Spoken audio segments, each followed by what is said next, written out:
Perkembangan terkini situasi jangkitan COVID-19 di negara Brunei Darussalam. Negara mencatatkan sehari lagi tanpa kes baharu jangkitan COVID-19 hari ini. Ini bermakna jumlah keseluruhan kes kekal 141 orang. Yang berhormat Datuk Seri Setia Dr. Awang Haji Muhammad Isham Haji Jaafar, Menteri Kesihatan, mengumumkan perkara tersebut pada sidang media situasi terkini jangkitan COVID-19 petang tadi. Menyertai sidang media yang berhormat Datuk Seri Setia Dr. Awang Haji Muhammad Amin Liu bin Abdullah, Menteri di Jabatan Perdana Menteri dan Menteri Kewangan dan Ekonomi kedua. Kementerian Kesihatan ingin memaklumkan kepada orang ramai bahawa pada hari ini, Rabu, 19 Ramadan 1441 Hijrah, bersamaan dengan 13 bulan Mei 2020 Masihi. Alhamdulillah, dengan izin Allah Subhanahu Wa Taala jua, tidak ada kes baru jangkitan COVID-19 yang disahkan di negara ini. Ini bermakna jumlah keseluruhan kes COVID-19 di negara ini kekal seramai 141 orang. Sementara itu, tidak ada kes yang telah disahkan sembuh dari COVID-19 pada hari ini. Ini menjadikan jumlah keseluruhan yang telah sembuh kekal seramai 134 orang. Oleh yang demikian, jumlah kes aktif yang masih dirawat di Pusat Pengasingan Kebangsaan pada ketika ini ialah seramai 6 kes. Daripada jumlah tersebut, 2 daripadanya masih dalam keadaan kritikal. Walau bagaimanapun, hanya seorang saja yang masih memerlukan bantuan mesin tambahan hadlang mesin ataupun ECMO dan mesin pernafasan, manakala seorang lagi kini hanya memerlukan bantuan mesin pernafasan sahaja. Selebihnya adalah dalam keadaan yang baik. Pada ketika ini, seramai 108 orang sedang menjalani kuarantin menurut Akta Penyakit Berjangkit Penggal 204. Manakala jumlah keseluruhan mereka yang telah menamatkan tempoh kuarantin ialah seramai 2,575 orang. Dalam tempoh 24 jam yang lalu, sebanyak 277 sampel telah diuji bagi virus SARS-CoV-2 yang membawa jumlah keseluruhan ujian makmal dijalankan sejak Januari 2020 kepada 16,350 ujian. Lebih 14.1 juta ringgit berjaya dikumpul dalam tabung bantuan COVID-19 atau COVID-19 Relief Fund. Perkara tersebut dikongsikan oleh Yang Berhormat Datuk Seri Setia Dr. Awang Haji Muhammad Amin Liu bin Abdullah, Menteri di Jabatan Perdana Menteri dan Menteri Kewangan dan Ekonomi kedua dalam sidang media bersama Menteri Kesihatan petang tadi. Kementerian Kewangan dan Ekonomi sukacita ingin mengongsikan maklumat mengenai dengan jumlah sumbangan yang telah pun dimasukkan ke dalam akaun COVID-19 Relief Fund pada mana setakat 13 hari bulan Mei 2020 pada jam 2.30 petang sejumlah 14,128,776 dan 79 sen. Sumbangan telah pun diterima daripada orang ramai. Dalam hal ini, Kementerian Kewangan dan Ekonomi sukacita ingin mengalu-alukan kerjasama orang ramai bagi sama-sama membantu meningkatkan lagi jumlah sumbangan tersebut bagi membiayai keperluan-keperluan yang berkaitan dengan COVID-19 ini. Dalam usaha bagi membantu Kementerian Kesihatan membendung COVID-19 di negara ini, sumbangan orang ramai dalam COVID-19 Relief Fund sangat diperlukan dan dihargai. Yang Berhormat Datuk Seri Setia Dr. Awang Haji Muhammad Amin Liu bin Abdullah, Menteri di Jabatan Perdana Menteri dan Menteri Kewangan dan Ekonomi kedua, menyatakan perkara tersebut semasa sesi soal jawab bersama media. Yes, indeed, I mentioned about trying to rally up the amount of donation to 11.8 or 12 million. Now it seems like we have exceeded that amount. So of course I indicated there is a possibility that we could use the amount to fully fund the National Isolation Center. So now it can be a reality. So of course this is not finalized. We will obviously need to have a discussion at the committee level with the Ministry of Health. So yes, this is certainly a proposal that I will put forward for the committee to consider funding the whole National Isolation Center with the Relief Fund. But of course, now we have access, so we can still continue to use the fund to fund other items And again, this will all be decided by the committee. Although we have now exceeded 12 million, as it stands at the moment, it's about 14.1 million or so. So we continue to encourage the public to continue to contribute because as we know, the amount of money that we spend to combat this COVID-19 is a lot more. Kempen membeli keluaran tempatan akan diteruskan bagi menggalakkan petani-petani tempatan membantu mengurangkan kenaikan harga pasaran dan sekaligus menyumbang meningkatkan bekalan negara. Menteri di Jabatan Perdana Menteri dan Menteri Kewangan dan Ekonomi Kedua menjelaskan perkara tersebut bagi menjawab soalan yang diajukan berkaitan dengan aduan kenaikan harga barangan dan sayuran di pasaran. This is the frequently asked question published by Department of Competition and Consumer Affairs.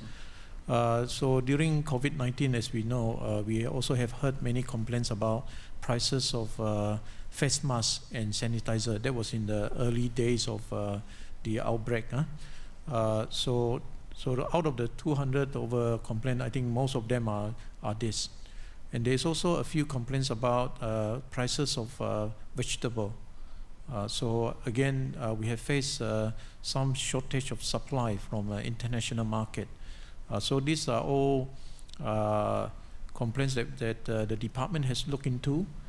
So they've done, they check with the vendors and look at the pricing, and we are quite satisfied that they are not sort of marking up, trying to make more money for themselves, but it's because I think the import prices are high. As we explained before, face mask prices went up, and sanitizer also there was shortage. But I think as of now, I think the supply are more readily available, so prices would have come down. For vegetable, we have seen some vegetable because short supply from India, for example, and recently I think there were also some complaint about banana not enough. So prices also went up. But that's why, you know, when we introduce this operators to go across the border to transport goods and so on, and hopefully that will ease the price pressure, because if we restrict the border crossing, we will be short of a lot of items, and that will push up the prices. And at the same time, our buy local produce campaign will continue to encourage local farmers to continue planting, and that again help ease the prices. So I think since we are touching on this subject, we have been quite, receiving quite a lot of support from the local vendors, and we managed to sell most of the products every time we go to them. Apabila ditanya mengenai kemungkinan kestabilan harga dalam bulan yang mendatang, Menteri di Jabatan Perdana Menteri dan Menteri Kewangan dan Ekonomi Kedua berkata ia tertakluk kepada beberapa faktor. Depend on many factors, I suppose. For local produce, I think if they continue to plant, we continue to receive their produce, I think that those prices should be quite stable. For import, I think that depends on the condition in our neighboring countries or the countries where we are importing the products from. So in some countries, we have seen there are some local logistic issue. Even within the country, they have problems supplying from one state to the other. So if we have that situation, then of course it will affect the import prices. And other factors is like border control and so on. So at the moment, we hope that the transport operators follow the directives from the Ministry of Health, and also the SOP that we have given them, so that they continue to comply with these conditions. Now, if we find one day that they are not following the procedures, then we probably would have to take necessary action So hopefully that we don't have to come to that stage. If we have to come to that stage, then that might affect imports and so on, and then it will affect prices also. Menteri di Jabatan Perdana Menteri dan Menteri Kewangan dan Ekonomi kedua juga menjelaskan pengurangan penerbangan ke beberapa buah negara menyebabkan barangan sebilangan peniaga yang diimport masih terkandas di luar negara. Pada masa ini memang flight kita ni ke negeri-negeri jiran ni memang telah dikurangkan dah. Seperti kalau ke Singapura 2 kali seminggu. Kalau dibandingkan dengan 14 kali seminggu sebelum ini. Ke Kuala Lumpur sejak bulan Mei sekali seminggu saja. Kalau dulu pun belasan kali. So memanglah kargo itu jadi isu. Jadi terpaksa diorang berkumpul lah. So every time kalau macam di Singapura itu hari Rabu sama hari Jumat. So terpaksa barang itu tunggu sampai ada flight ke sana untuk dibawa balik. So barangkali ada yang lama menunggu lah tu. So this we cannot avoid lah because flight kita ni ke negeri-negeri yang ada masa ni hanya 5 city saja. Singapura, Kuala Lumpur, Hong Kong, Manila sama Melbourne. Itu saja. Jadi kalau ada barang kan diimport dari Kuala Lumpur terpaksa dah tunggu seminggu sekali tu. Tertakluk kepada kadang-kadang suddenly barang itu banyak. Jadi yang kita ni punya kapal ke sana, there's a limit to how much we can carry. So if suddenly 1 week barang itu suddenly meningkat, jumlah itu barang meningkat, jadi we will not be able to bring everything back during that week lah. So itulah this is the challenges that we are facing. Kenaikan harga dan kos pelbagai barangan dan perkhidmatan antara menyumbang kepada peningkatan tahun ke tahun indeks harga pengguna bagi Mac 2020. Teruskan bersama berita perdana kembali selepas petikan titah ini.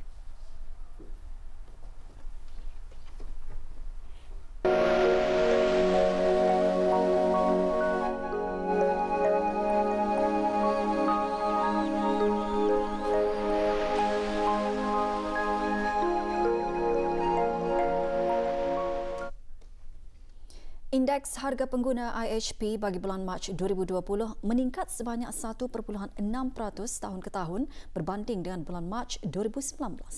Dalam siaran media Jabatan Perancangan Ekonomi dan Statistik JPES, harga makanan dan minuman ringan mencatatkan peningkatan sebanyak 1.1%.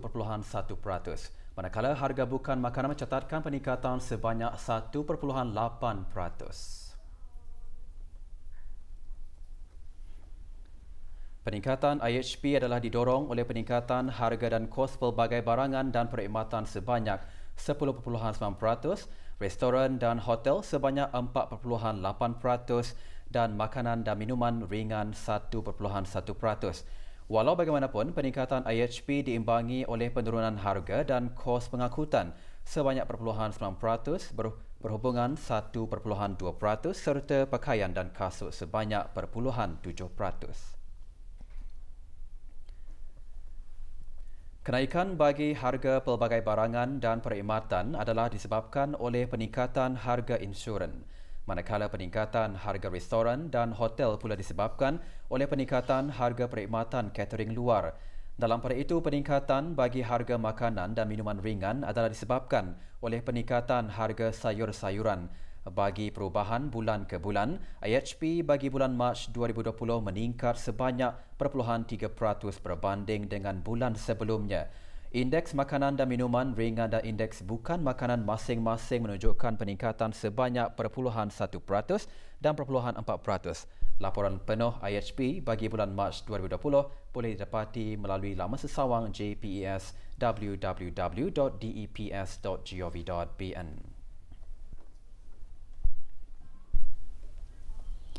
Jawatan Kuasa Takmir Masjid Rashidah Saadatul Bolkiah MRSB Kampung Sungai Akar petang tadi mengungkapkan acara webinar ke arah menjiwai Al-Quran. Ia diadakan melalui Zoom webinar MRSB dan live streaming menerusi media sosial Facebook MRSB. Diadakan sempena World Quran Hour, acara tersebut merupakan kempen penyatuan ummah seluruh dunia yang bertujuan menggalakkan setiap individu berinteraksi dengan Al-Quran melalui pembacaan, pemahaman dan pengalaman. ربكما تكذبان مدهامتان. Antara yang mengambil bahagian dalam acara ini ialah Yang Berhormat Datuk Seri Setia Awang Haji Ali bin Apong, Menteri Sumber-Sumber Utama dan Pelancongan selaku Penaung Jawatan Kuasa Takmir MRSB, Yang Berhormat Pendatu Laila Raja, Major Jeneral Besar Datuk Paduka Seri Haji Awang Halbi bin Haji Muhammad Yusof, Menteri Pertahanan Kedua, dan Yang Berhormat Major Jeneral Besar Datuk Paduka Seri Haji Aminuddin Ehsan bin Penorang Kaya Saiful Muluk, Datuk Seri Paduka Haji Abidin, Menteri Kebudayaan Belia dan Sukan. Acara didahului dengan bacaan surah Ar-Rahman oleh Awang Arif bin Johari, Imam MRSB. Sesi tadabbur surah berkenaan yang disampaikan oleh Profesor Madya Dr. Haji Abdul Rahman Radin, Haji Haki, pensyarah dari Universiti Islam Sultan Sharif Ali Yunisa mengupas mengenai surah Ar-Rahman dari aspek cabaran dan nikmat.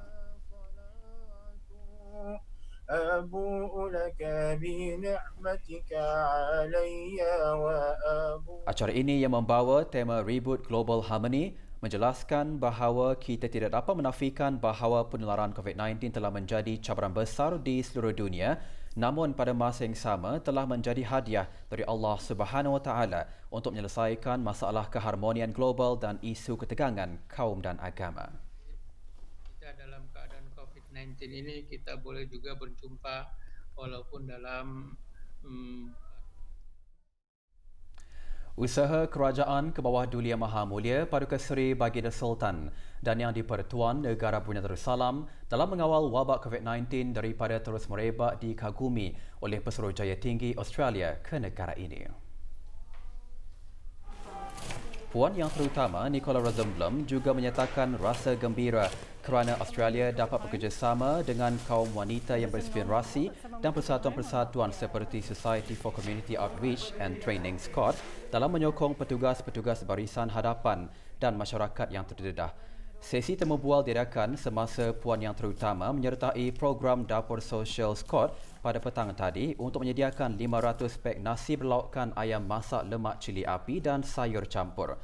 Pek-pek nasi itu disembangkan kepada para petugas barisan hadapan dan masyarakat yang terdedah di Pusat Pengasingan Kebangsaan di Tutong.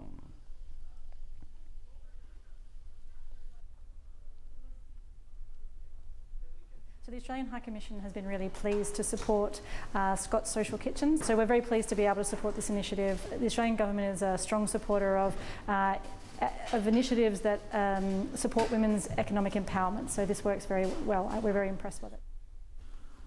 Menerusi program ini, Scott berhasrat untuk menyumbangkan 3,000 hidangan sehingga hujung Ramadan. Dilancarkan pada bulan Januari, program Dapur Sosial melengkapkan ibu-ibu tunggal dengan kemahiran perniagaan dan pemasaran dan pada masa yang sama memberi peluang untuk mereka menerima pendapatan.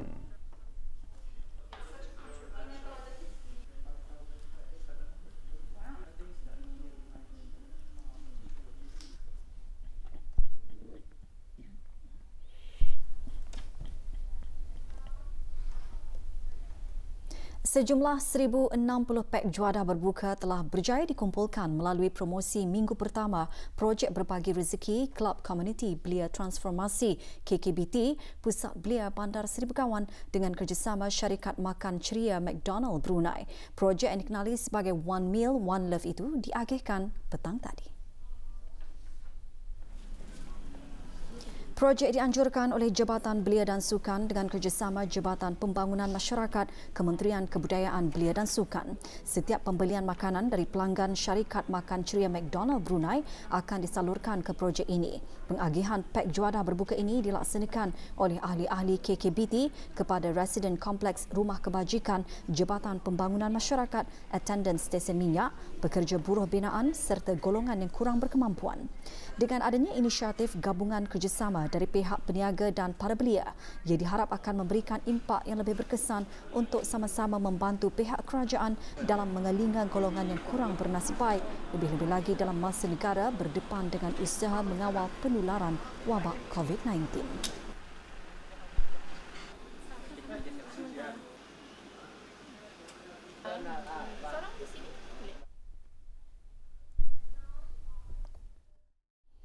Dua orang lelaki tempatan dihadapkan ke Mahkamah Magistrate Bandar Seri Begawan atas kesalahan di bawah Seksyen 379 dan 380 Kanun Hukuman Jenayah Penggal 22 iaitu kesalahan curi. Suspek pertama Muhammad Abdul Hakim bin Muhammad Tarib dijatuhi hukuman 15 bulan penjara manakala suspek kedua Muhammad Yusra bin Faris direman sehingga 28 Mei 2020 bagi sebutan kes seterusnya. Inspektor Muhammad Ali Zulfikri bin Haji Muhammad Taib, Pegawai Menguasa Balai Polis Kampung Air, seterusnya menjelaskan. Siasatan yang telah dibuat oleh keanggotaan Balai Polis Kampung Air, pasukan polis di Raja Brunei telah membawa kepada penahanan suspek pertama, warga tempatan bernama Muhammad Abdul Hakim bin Muhammad Tarib, berumur 20 tahun, bujang dan tidak bekerja, manakala suspek kedua, warga tempatan bernama Muhammad Yusra bin Farid, berumur 23 tahun, bujang dan tidak bekerja, tinggal di Kampung Lemapas B. Kedua-dua suspek dipercayai terlibat melakukan kegiatan jenayah, curi dan curi dalam bangunan dan sekitar kawasan Mukim Lemapas. Pendaftaran bagi peperiksaan Brunei Cambridge GCEO AS-A dan IGCSE bagi bulan Oktober-November 2020 kini dibukakan. Jabatan Peperiksaan Kementerian Pendidikan dalam siaran medianya hari ini menyatakan pendaftaran bagi peperiksaan tersebut mula dibukakan hari ini 13 Mei 2020 hingga 2 Julai 2020.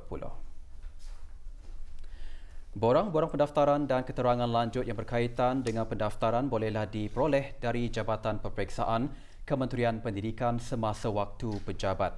Jabatan Peperiksaan hanya akan menerima borang pendaftaran yang telah lengkap pada setiap hari Isnin hingga hari Khamis di sebelah pagi mulai pukul 8 pagi hingga 11 pagi dan hari Sabtu dari pukul 8 pagi hingga 10 pagi. Dalam bulan Ramadan setiap hari Isnin hingga Khamis dari pukul 8.15 pagi hingga 11 pagi dan hari Sabtu dari pukul 8.15 pagi hingga 10 pagi. Jabatan berkenaan juga ingin maklumkan perubahan waktu pembayaran tersebut adalah berikutan penularan pandemik COVID-19 dan sebarang perubahan waktu pembayaran serta kaunter akan dimaklumkan dari semasa ke semasa.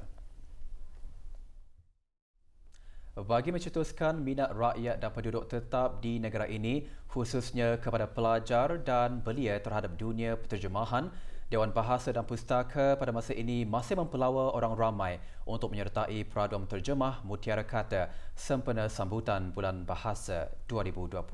Peraduan dibukakan kepada mereka yang berumur antara 13 hingga 20 tahun dan tarikh tutup penyertaan akan berakhir pada 13 Jun depan. Dayang Hajah Anissa binti Haji Moksin, penolong Ketua Bahagian Pembinaan dan Pengembangan Bahasa Dewan Bahasa dan Pustaka, ketika ditemu bual oleh pewarta RTB menyatakan peraduan kali ini memfokuskan kepada menterjemah mutiara kata dalam bahasa Melayu yang perlu diterjemahkan dalam bahasa Inggeris dan sebaliknya. Ada beberapa objektif dan matlamat Dewan Bahasa untuk mengadakan peraduan ini ialah salah satu daripadanya ialah ia adalah untuk menyemarakkan lagi sambutan Bulan Bahasa 2020. Di samping itu ia memberi juga pendedahan kepada para pelajar tentang bidang penterjemahan dan kita juga berhasrat untuk dapat melahirkan lebih ramai lagi pelapis penterjemah negara. Dayang Hajah Anissa turut menerangkan beberapa syarat lain bagi mereka yang berminat menyertai peraduan berkenaan.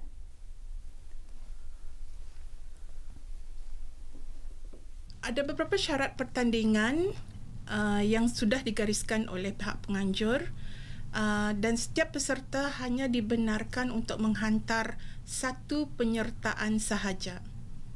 Borang penyertaan dan teks sumber disediakan oleh Dewan Bahasa dan Pustaka dan dihantar dalam 4 salinan termasuk salinan asal kepada Urustia Peraduan Menterjemah Mutiara Kata, Unit Penterjemahan tingkat 3 Bahagian Pembinaan dan Pengembangan Bahasa Negara Brunei Darussalam.